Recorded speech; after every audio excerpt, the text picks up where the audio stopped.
The Grey Death Legion is one of the most storied mercenary units in the Inner Sphere, but they faded into the past. Now, Ronan and Isabel Carlyle strike out on their own, rebuilding the legendary unit of their forebears in the Ill Clan era in this brand new collection of stories from Jason Schmetzer. Ronan and Bell have the training, intelligence, and most importantly experience to carry their family's legacy into a new era, and collect it here for the first time in Grey Death Rising. Read where it all begins. Again, get Grey Death Rising at BattleTech.com or wherever you buy your BattleTech fiction.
Hey everyone, welcome to Tuesday Newsday.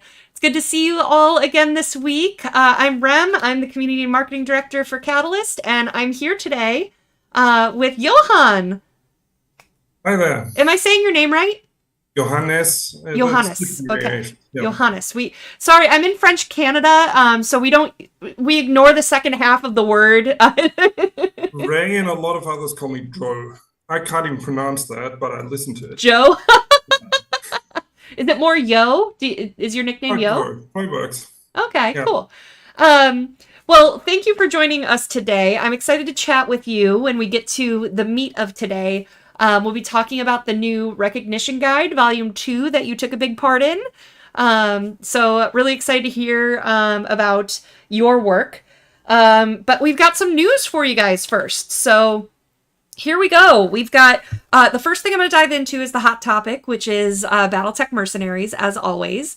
Thank you guys for writing in. I've gotten some questions. I see a couple new ones that have posted up here in chat, so we'll keep collecting them. So what we've got, what I've got for you for Rest of World. The first question that I've seen a lot of is about what hubs are being used.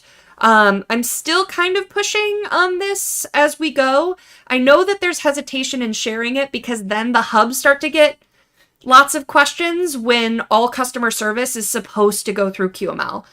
So for their sanity, that's why they're kind of a little hesitant to share too much, because there's 25,000 of you and they do not have a customer service section that's committed to this project that has all those answers. So that's part of why they're saying they're a little like cagey on the locations.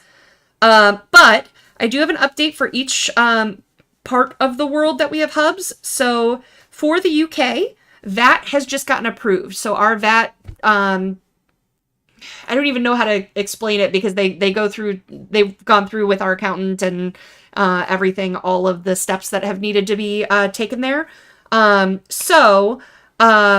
They are loading in everything into the warehouse, and that should be ready pretty soon here for the UK side of things. For the EU, that is still waiting for the approval to come through. Most of the product is there. I think that last minute stuff that was like the Norse Foundry stuff and stuff like that is still making its way. But as soon as we have the approval for VAT, we'll be ready to fulfill there as well. Forgive me if I'm a little spacey too. It's been a very long day, and I'm a little at the end of my energy levels. I've got my Mio in my water, so hopefully I'll re-energize here. For Australia, everything is there, and as far as we know, there are no more roadblocks starting to fulfill, so that should be starting very soon. So you'll be getting notifications from QML.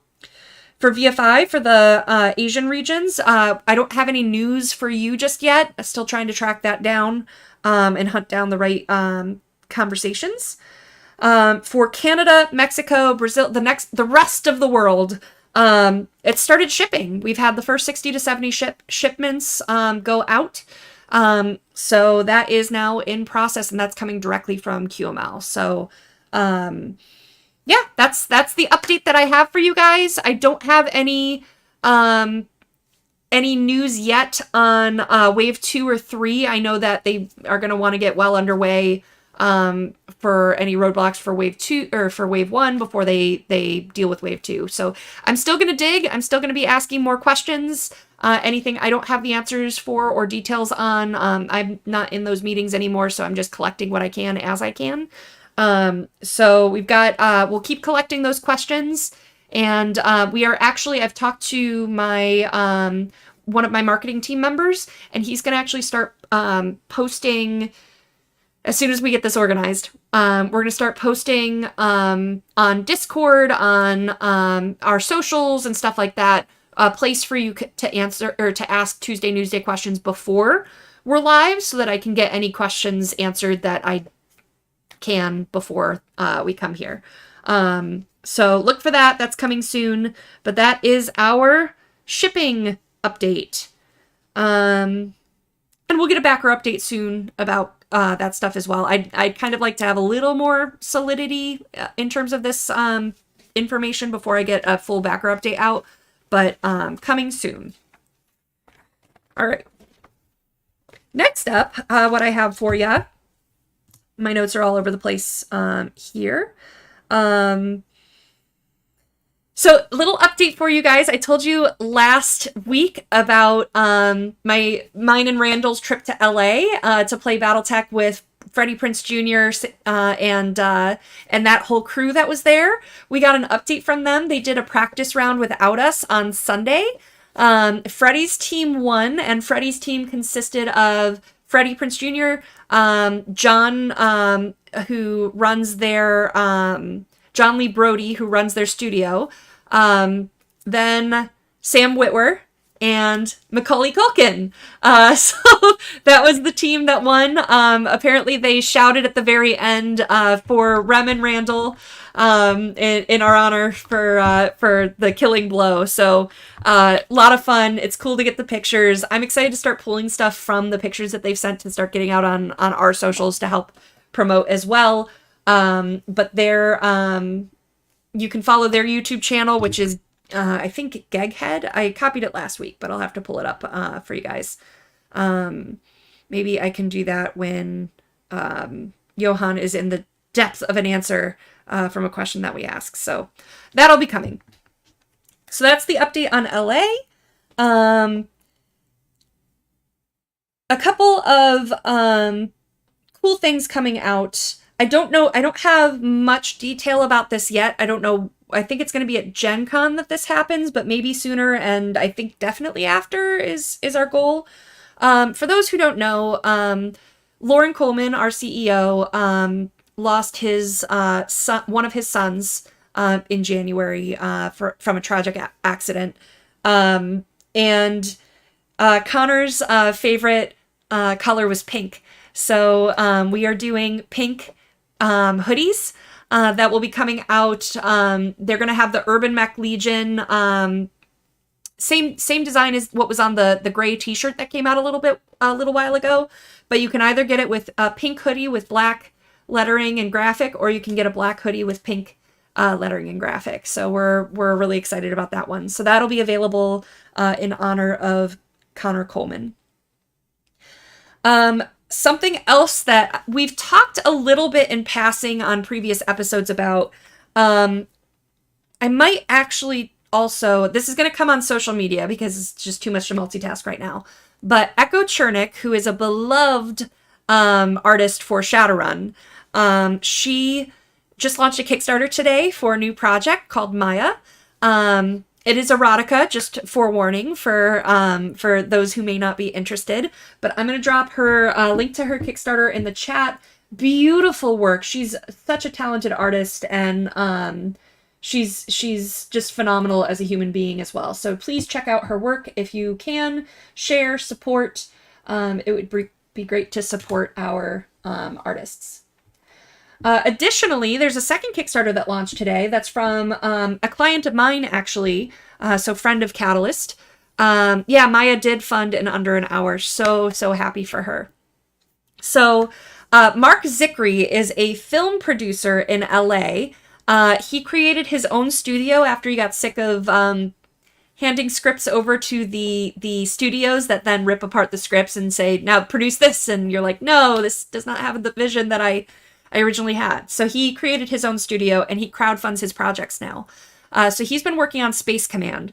Mark Zickery has been a screenwriter for The Expanse, Babylon 5. He's done Star Trek. He's done so much. And so his Kickstarter just launched. So if you love sci-fi, you love space, this is called Space Command. This is the third installment. And you can check that out. Boop, boop.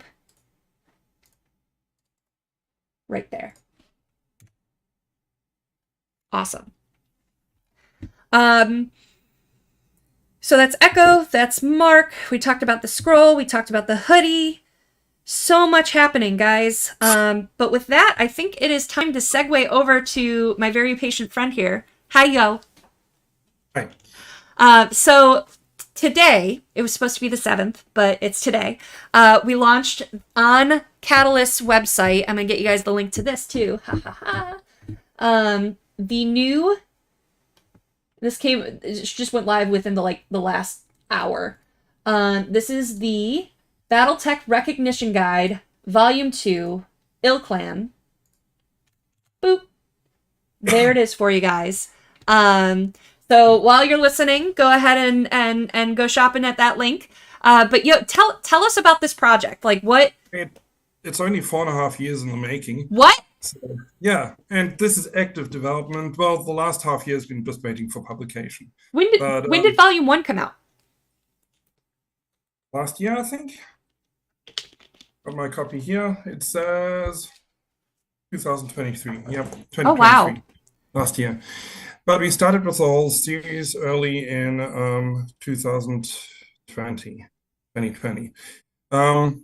The whole thing contains an incredible amount of mechs, and a lot of them are very well known. I mean, the first issue is called Classics and has some heavy nostalgia going on. The whole thing started obviously from the first crowdfunding campaign, which was incredibly successful and pulled in a lot of people. And we had both returning people and obviously new people as well. So the whole thing came about from an idea of, we've got a crowdfunding campaign that's successful, that also is based both on excitement for all these new things, those very nice redesigns and the excellent miniatures that we got. But the whole thing is also pulling in people out of nostalgia. And the whole thing is set in 3050, which is the glory days. If we speak about me a little bit later, that's also where I come from. And that's also... You come from the 3050s? Well, basically.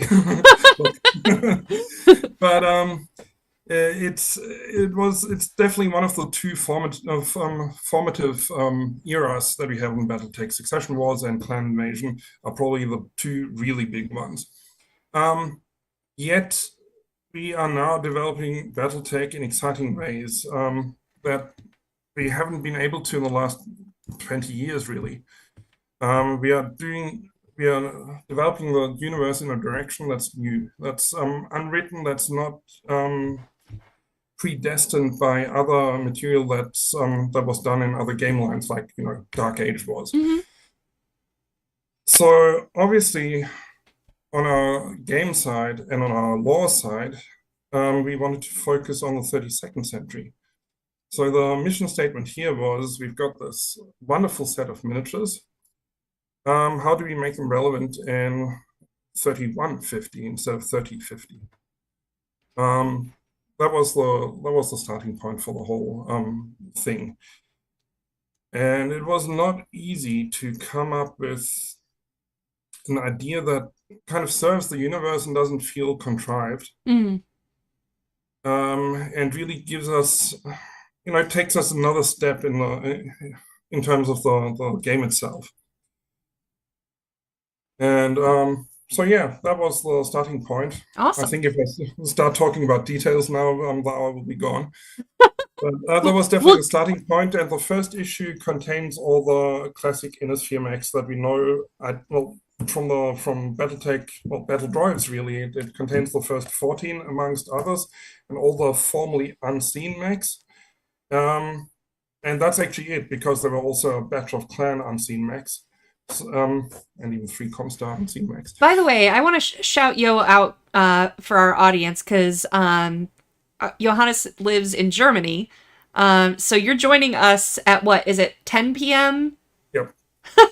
Well, that's manageable. Thank you. That's not awful. I'm talking to a friend in Australia, but I don't think they have a lot of fun at 6 a.m. at the moment. Not so much.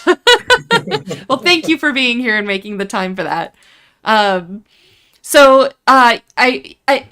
you are my most prepared guest that I've had, because I'll tell them the process, like, hey, we're gonna get on, I'm gonna go over news, feel free to chime in, and then I'll ask you some questions, and then we'll have a Q&A, and you were like, here's the things I want to talk about, and I'm like, cool, here we go. So you had a few touch points.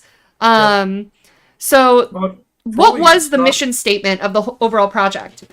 Well, I touched on that just now. We wanted to basically make the Kickstarter relevant to our current setting and the era that we are working with right now, in an organic way that also pays tribute to both the history of these designs and also to get the feel of these designs right.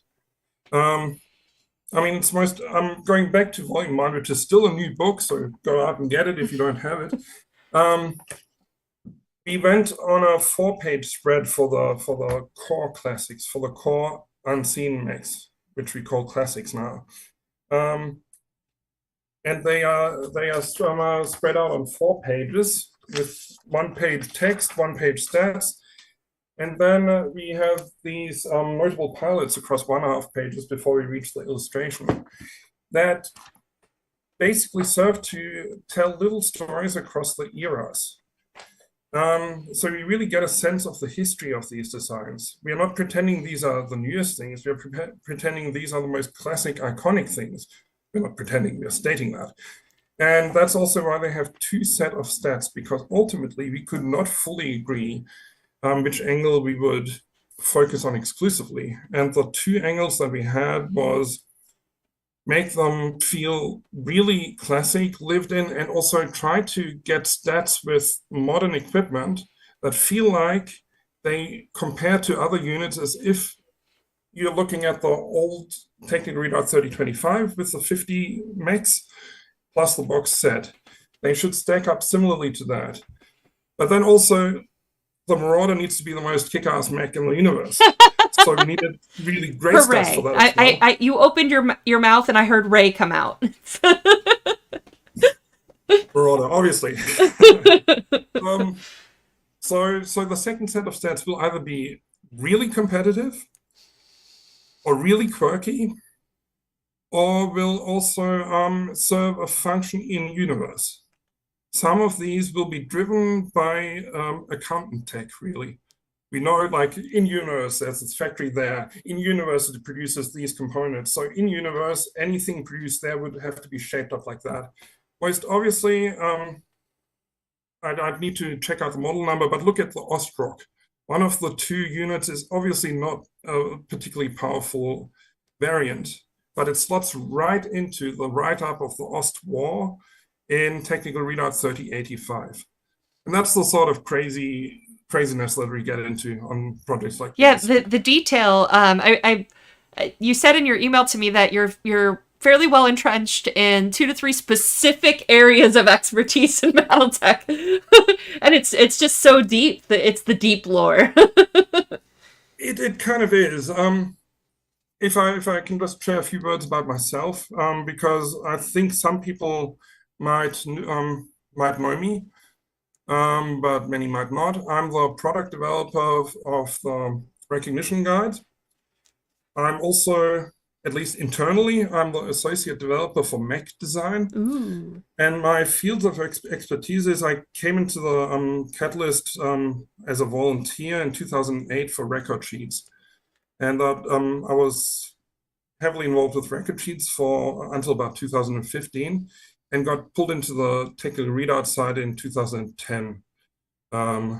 Joel Bancroft-Connors did technical readout 3085. He founded the MUL, the Mule, and a lot of the Mulers were also part of the development team of 3085. So that all came together back then. Mm-hmm.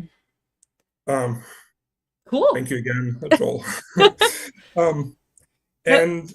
And then I was given more technical readout work to do. I was given the opportunity, well, the task to curate all the stats for technical readout 3145. So basically all the Dark Age stuff. And I just make sure the universe didn't break. And it's been technical readouts ever since. Cool. So that's definitely my area of expertise, the main one. Correlating with that is construction rules. But Keith Hahn is the rulebook guru with Catalyst Game Labs. I sometimes shoot him some annoying mails, and he's patient with me. And my third area of expertise is very specific, which would be clan, especially Clan Jade Falcon lore of the 3050s, roughly. Because that's just my very personal point of view where I came from. Starting with MechWarrior 2, the novels at the time, and the trading card game, and was very much, for a couple of years there, was very much Falcon against Wolves, which we have history repeating itself now. Nowadays, the Falcons were the bad guys, obviously. Back then, I would argue the Falcons were the good guys. At least that's how I saw it. So it's just that little magical spark that Ray also always talks about. It's just a happy place, a happy time. And you know, you stay with BattleTech your whole life, but you've got that special place. And I'm not a fanboy for the Falcons. And yes, they had some pretty good bird mechs, but we just wanted to get some concepts out of our system. Mechs with partial wings that are quite optimized. I see your puzzled face. I was holding myself from making the joke about Irby Lambs, so it's. That's Bishop Stein, I think.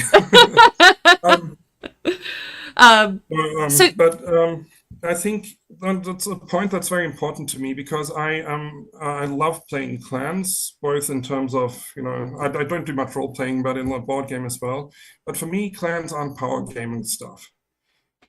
We have a universe. Everybody has something favorite about the universe. For me, it is. We've got this gigantic universe with literally hundreds of novels now that is run entirely by humans, has no aliens, except for a short time, we did have aliens, and they were human in terms of genetic makeup, but they were alien.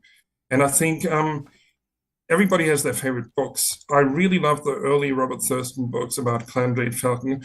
Yes, because, I don't know, Clan Jade Falcon became my favorite faction because of them, but because he managed to show the clans as something alien, not from the outside, like Stackpole did with this wonderful Warrior of Blood of Kerensky trilogy, but from the inside. You saw the point of view of an alien, and it felt alien reading it, but you saw their point of view. I love that. That's definitely one of the hooks of BattleTech for me until this day.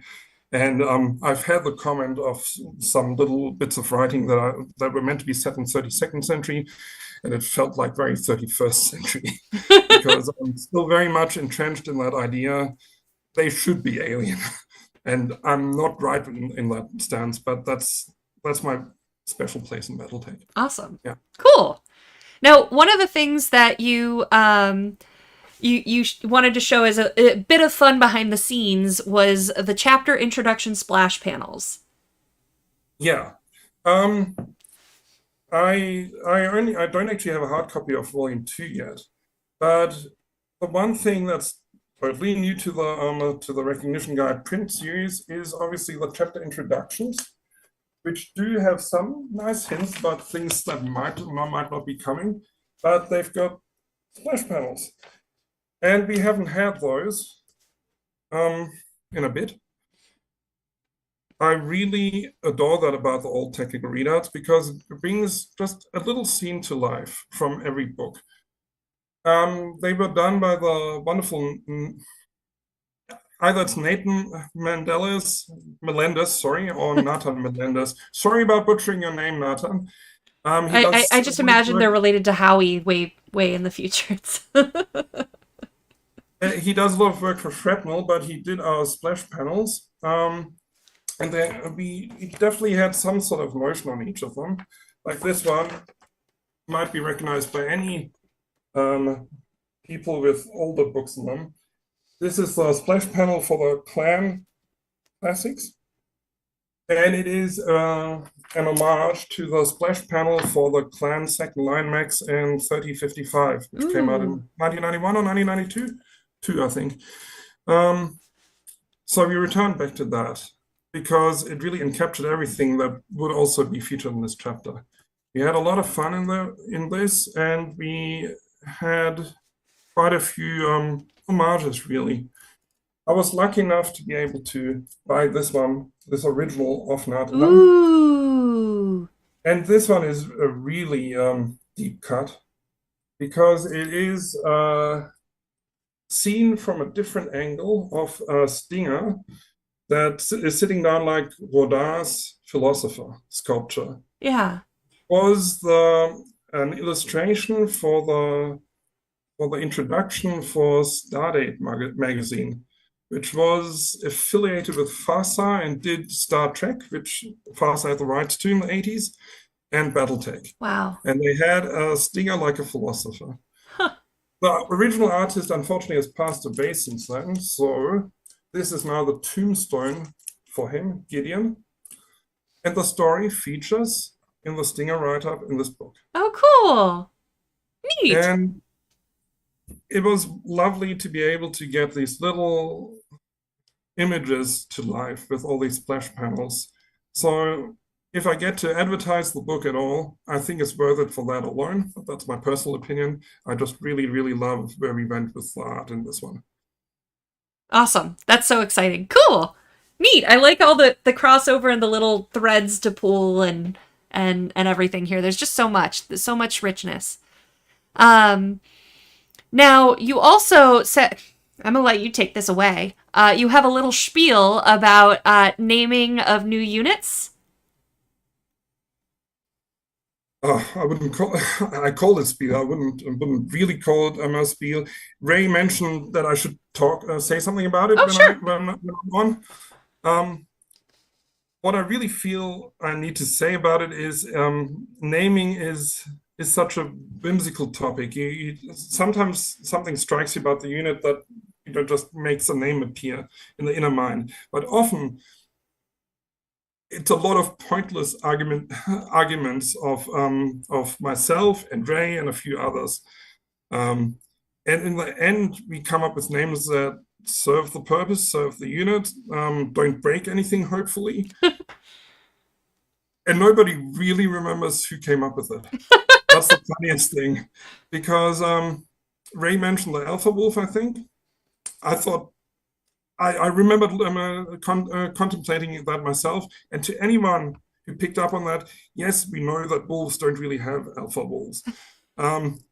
It still kind of felt like the right name for the unit, because it was very much what it was, really.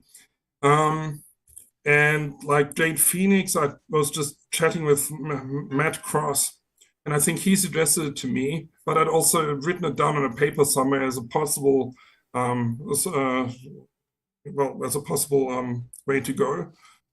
Him saying it confirmed it to me that it wasn't too pretentious, and then the writer, that was actually written up by Phil himself, the writer then totally ran with that and gave it a nice backstory. Oh, Yeah, like every single one has like a microgram or something of the armor of the Mad Cat of Aiden Pride, who was the Great Phoenix.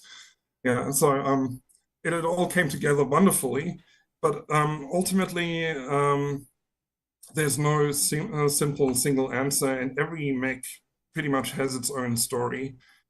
And a lot of them will have been a collaborative effort. Luke Robertson is an important TRO writer, and he's definitely also an expert on the clan side. So he's also one for suggesting a lot of the unit names that then end up sticking. Yeah. cool. That was it. Basically, because Ray mentioned it, I just thought we should Yeah, mention it. sure. Yeah. No, and again, I appreciate the preparation. So your last bullet here was about what you call the meat of the matter, which is the design philosophy of game units in a project like this. I know like there might be some chat interaction opportunity here as there may be further questions on this, but can you kind of explain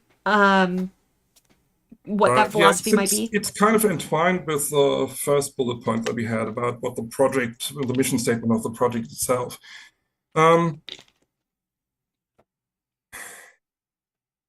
Basically, the two extremes of what BattleTech stats can be is BattleTech stats can be posy, and they can be utterly boring. And every unit needs to have some sort of purpose now at a stage when, I don't know, I think Joshua is in the chat, he can tell us how many mechs we now have on the Mule. Thousands. I think upwards of 5,000 different game units. So what are we doing when we're releasing a new technical readout? The story and the stats need to be absolutely entwined with each other. That's definitely one thing to keep in mind when going on into a project like this. So starting a mech entry with stats is basically never going to happen, with one or two exceptions.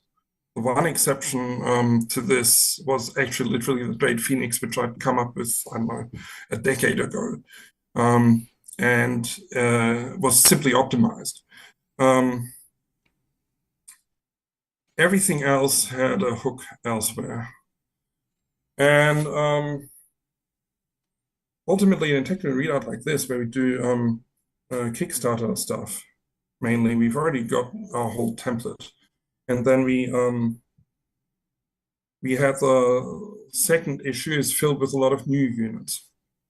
And here we went for, well, the 7 Wolf mechs, they were already being prepared by Catalyst Game Labs as far back as 2018, I think, because we were heading towards some sort of ill-clan resolution, and the Wolves definitely needed to have a face to show for that. So they were prepared really early, and I was assisting with the stats on those, but they were not mine per se. And then we had I had the bird mech concept because I argued then the bad guys, the heel of the wrestling match, they also need their mechs. So going off that one, we wanted to have a second one, which was the medium mech, the Haro Falcon. The last one, the Iron Sparrow, came in very late when we needed one more entry to fill up a unit. But basically, we had a notion of that. And then one thing that people have been mentioning in the whole concept of this, the conceit of Clan Seafox being everywhere. That's very, I mean, that's not just Deus Ex Machina. We have catalyst factions for every era. Obviously, it was the Word of Blake for the Jihad. But for the late Dark Age, It's very much Clan Seafox. They're talking to everybody, they're meeting everybody, they have deals with everybody. They might not be producing everything, but they can get their hands on everything. And they can supply components for other people to then build their creations that they want. So that was very deliberate. And so the whole framing device of both technical readouts, of both Recognition Guide compilations, is Clan Seafox. Okay. It's their point of view. That was deliberate. And so obviously we looked into giving them 1 or 2 mechs of their own, rather than like the Ill Clan mechs, the Wolf mechs. They had a few Seafox mechs built for Wolf. So we expanded upon that. And then it started filling very quickly. So we looked at all the other factions and made sure they at least got 1 or 2 units. And that was how we decided the content for this.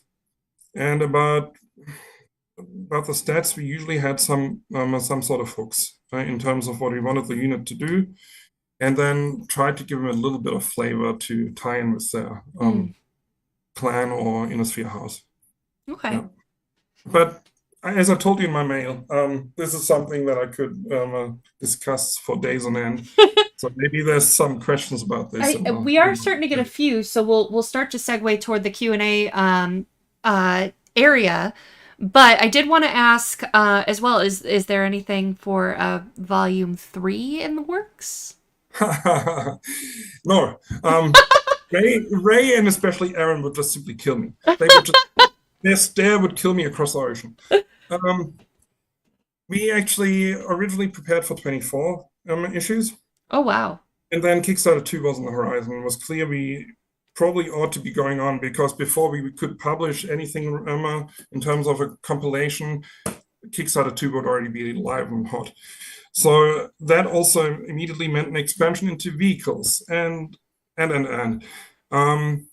So mapping it out with any sort of consistency, because you kind of need similar content in every one of the PDFs that we had. I assume that most people who are on the chat realize how the recognition guides were published. Just a quick recap, we started publishing 10-page PDFs plus record sheets of these units in early 2020. And no, it wasn't some sort of ploy to take over the world. It was, we basically published them as quickly as we could write them and consolidate art. Art was very difficult to actually organize in the early days, when the art department was serving the Kickstarter completely, and people might not be realizing it, but the first focus was on 3D art for the miniatures, which then, yes, line art can be generated off of, but it takes time. The process would become extremely lightning fast over the course of 4 years, but not initially. And so yeah, initially it was 24 issues, then it was 32 issues, and then I somehow got through a 33rd issue with the catch-all to round off the page count of issue 2. And sneakily, I actually did manage to cover almost all of the original 1980s vehicles that BattleTech had. So that kind of fits. I mean, there's a few ones like Backerkit's Scout Car and a few other little ones. But basically, it gelled. We got the page count that we needed, and we got the units that I wanted, really. So anything going on from here would be new projects, new visions, and we might be revisiting old eras and look at all the other stuff. I mean, by now we've had several box sets with like probably at least a dozen new mech line arts, but they will find their own home. And for now, if we'll be at least, serving the itch a little bit in shrapnel, one mech at a time. Okay. All right. Wow. Yeah, it seems like an overwhelming prospect for sure. And Ray, you got to stop having such strong opinions, or else there's going to be more and more that we tease you on for Recognition Guide Volume 82. It's like the new Now CDs. I don't know if you have them over there in Germany. The Now That's What I Call Music. I think they're on like 85 now. I'm into classical music, but we've got stuff like Bravo hits, except for he had those in the 90s, so I might really be showing my age here. Yeah, that's like the last. I think the last one I bought was Now 5, back in the day. So, awesome. All right, well, let's turn over to Q&A. So, please, thank you again to I don't even know how to say Anejo Dave. Anejo Dave. I don't know. Dave, thank you for being our moderator, and please tag Dave to send us questions in. Florian says from chat, he's given us a German comment here. Here, I'll put it in our Zoom call for you, and you can read it and translate it for me. Let's go over.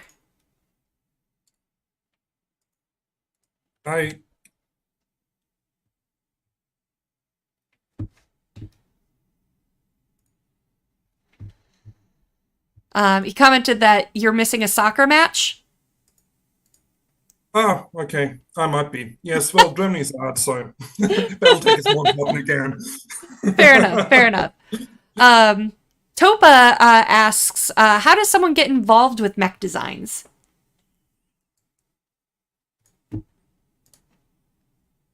We did an Ask Me Anything on the rec guides very early on. It was one of the first AMAs of Catalyst.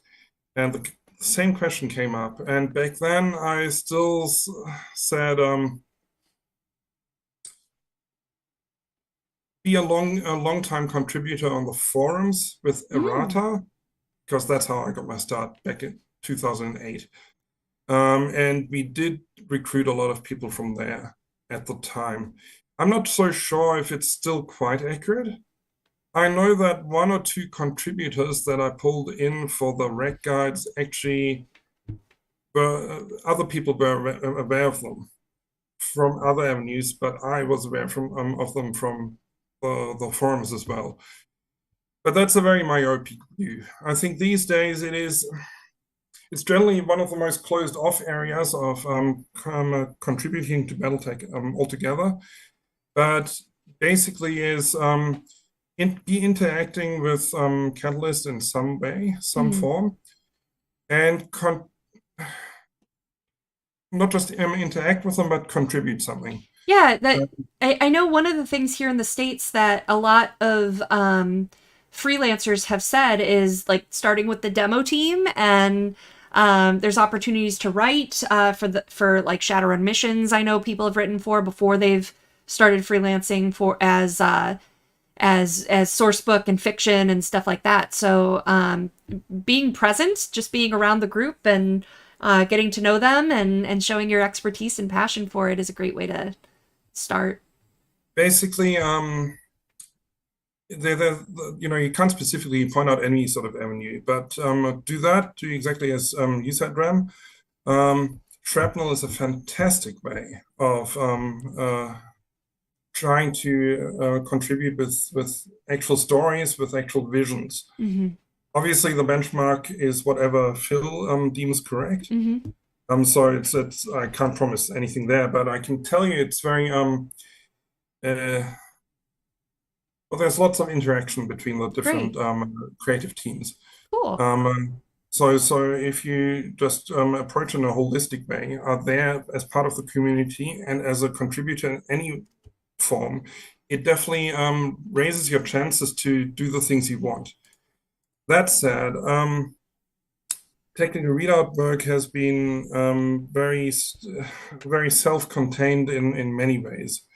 In a project like this, I will probably be speaking to Ray directly initially.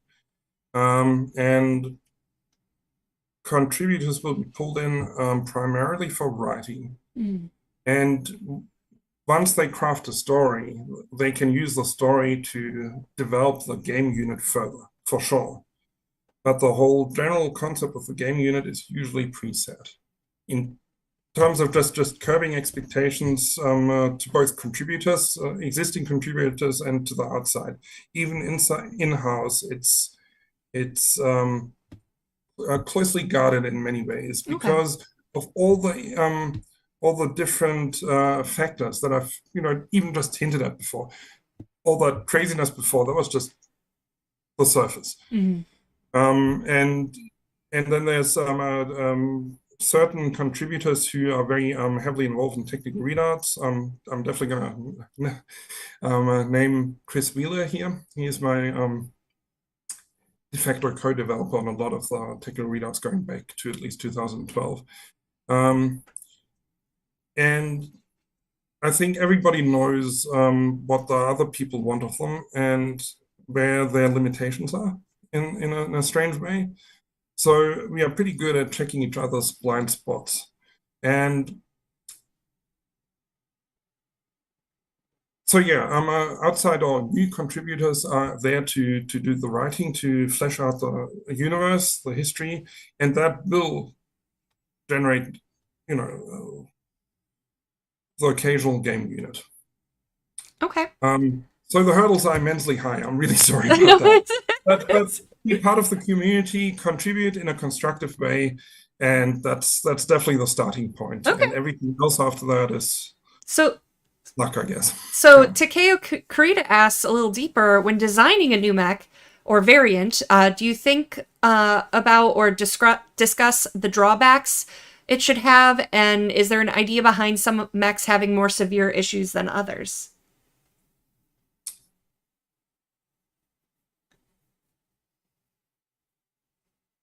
It's a good question. Yes, obviously, we want mechs to have drawbacks as well. And there's definitely a lot of suboptimal mechs that have come out since I was on the table. We don't want optimization. We're coming to a point where things are becoming very optimized in many ways, but the reason isn't just to have the biggest monster on the table. It's a logical conclusion of all the things that have been done before. Mm-hmm. Ultimately, we're talking about a very very fine point of taking things back a little bit. It won't be we are making something suboptimal, even though in the fluff aspect, in the writing that we do about the units, various authors have the prerogative to make the unit really crappy in universe. But in terms of trying to go to new places, they will, in terms of gaming units, and not just repeat ourselves for the 5,000th time, we are coming to places where it's ultimately a very good unit. Mm. Okay. And then it's just basically comes down to a choice of weapons, a choice of layout, a choice of this or that. Mm-hmm. But it's definitely, we don't have any accidental blind spots anymore. The last one might have been the small cockpit on the Stalker 2 out of Technical Readout 3145 Merrick. But everything else has mostly been deliberate since. And we have our share of pure joke units, obviously. But if you, for letting loose with the units that just plain suck, we did our joke experimental technical readout, which I'm not even going to try to pronounce, the Latin caveat emptor. No, that one. The fully canonical joke publication with a Phoenix Hawk that cannot move. Yeah. And Yeho, thank you for Dave telling me how to say your name in the questions. He asks, will folks who come to Gen Con, Essen, or other big conventions get a chance to talk mech design and related topics with you? Gen Con, I wish. I would have almost made it 2 years ago. Now it'll be years to come, I guess. Essen is a real possibility. I just shot Randall a mail. We need to work out things then. Maybe. If so, I'm sure it'll be announced someday. Cool. Awesome. Yeah. Some BattleTech questions that we have. Do we have any ETA on McCarran's Armored Cavalry boxes for Barnes & Noble, and any updates on the 2 Davian boxes and 2 Kurita boxes supposed to come out later this year? I don't know anything about the Davian and Kurita boxes at this time. I think Ray is in chat here, so he could comment as well. I know we're getting ready to release McCarran's, but I'm not sure exactly what dates are around that. Randall is actually traveling, I think, for his leg of the world tour, Reunification World Tour. So he's not, we haven't had a touch base in a couple of weeks while he goes out and meets and greets and rubs elbows with the stores. So stay tuned on that. I'll try to get you guys an answer on that within the next week or so. Are there any, Dr. McWeasel asks, are there any plans for new BattleTech fiction sets in old eras, like Succession Wars or FCCW? You know, that's a good question. I'm not sure. We are planning on at Gen Con. We're not going to do the live streaming that we've done in the past, but we are going to record content since there's such value in having so many of the Catalyst contributors together. So we're going to do some panels and stuff like that and talk about the future and then release them, you know, when our entire audience isn't at Gen Con. So stay tuned on that. We'll try to get that fed to John Helfers as a question. Karamindy asks, are more videos coming soon? Really like what's being done there and hopes it doesn't just trail off. I think I saw in chat that you were... So we've got two kind of sets of videos for BattleTech. 3 maybe. So Brian Young has been doing the short releases that have been on YouTube the past several months. He is still working on more of those. I think we actually have more ready that I'm behind on just getting posted to YouTube. So more is coming in terms of lore. He's done some of the book ads for us, so we've got more coming for those as well. Now, the question I think you were referring to from the chat was the Crescent Hawks video. So I would love to do more of those. They're a little bit pricey, and they take a lot of project management. I actually worked... So my company did the Crescent Hawks video, and we finished it like right before I got hired, where all of my attention got pulled into Catalyst marketing land. So I haven't been able to move on those again.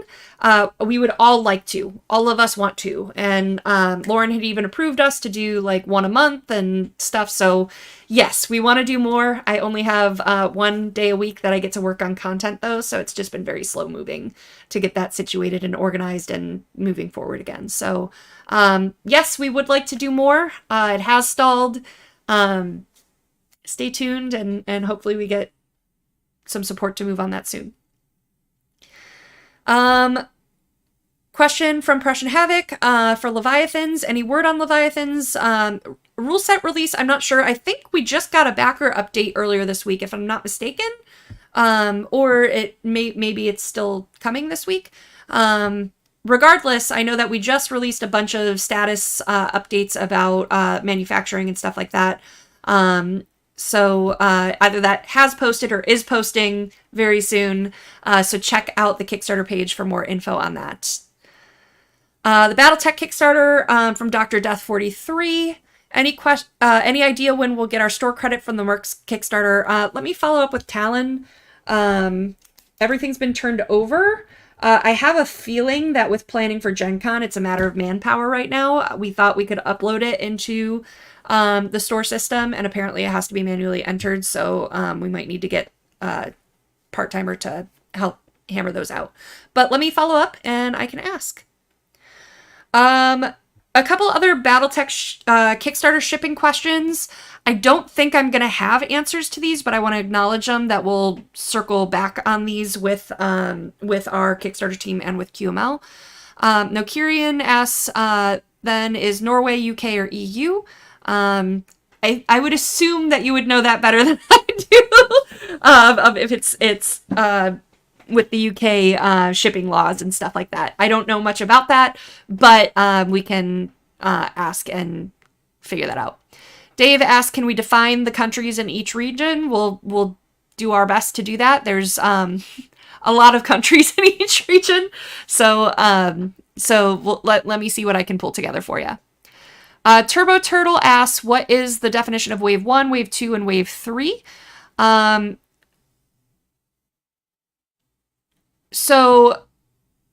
Sorry, there's an extra note that was given to me, so I just want for context, so I wanted to read that over.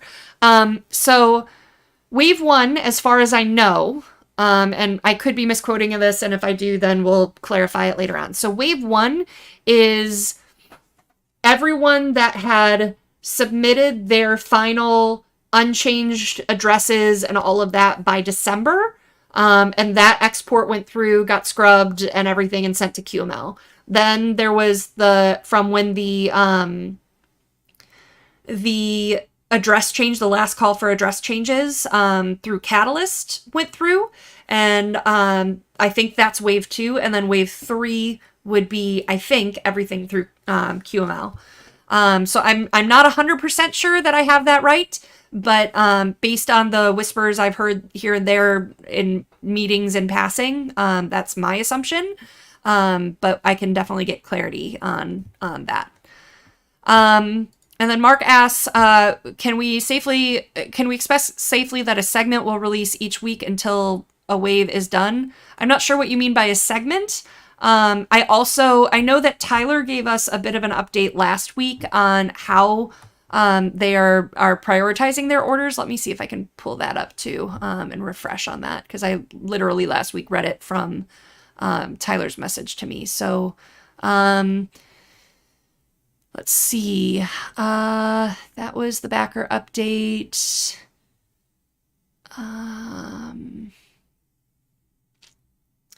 QML is determining fulfillment groups by number of picks.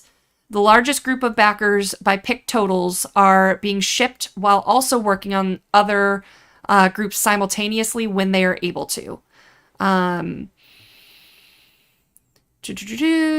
Address changes through the QML survey should include email used when backing, current address, and the new address in your first message for quickest resolutions.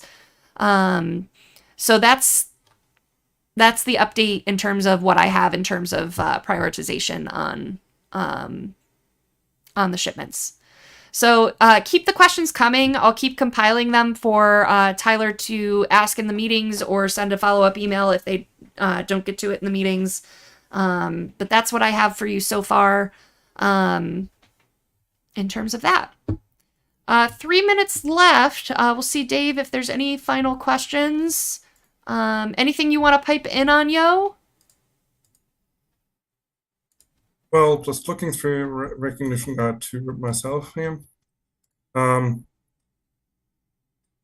thing about the whole unit selection, you've got your whole Kickstarter in here. The Merc Kickstarter is shipping now. You've got the whole Merc Kickstarter in Recognition Guide Volume 2, apart from the units that were already covered in Volume 1. And then I talked about selection before, and I forgot to add the vehicles, new vehicles that we have in there. They're real oldies, real deep cuts.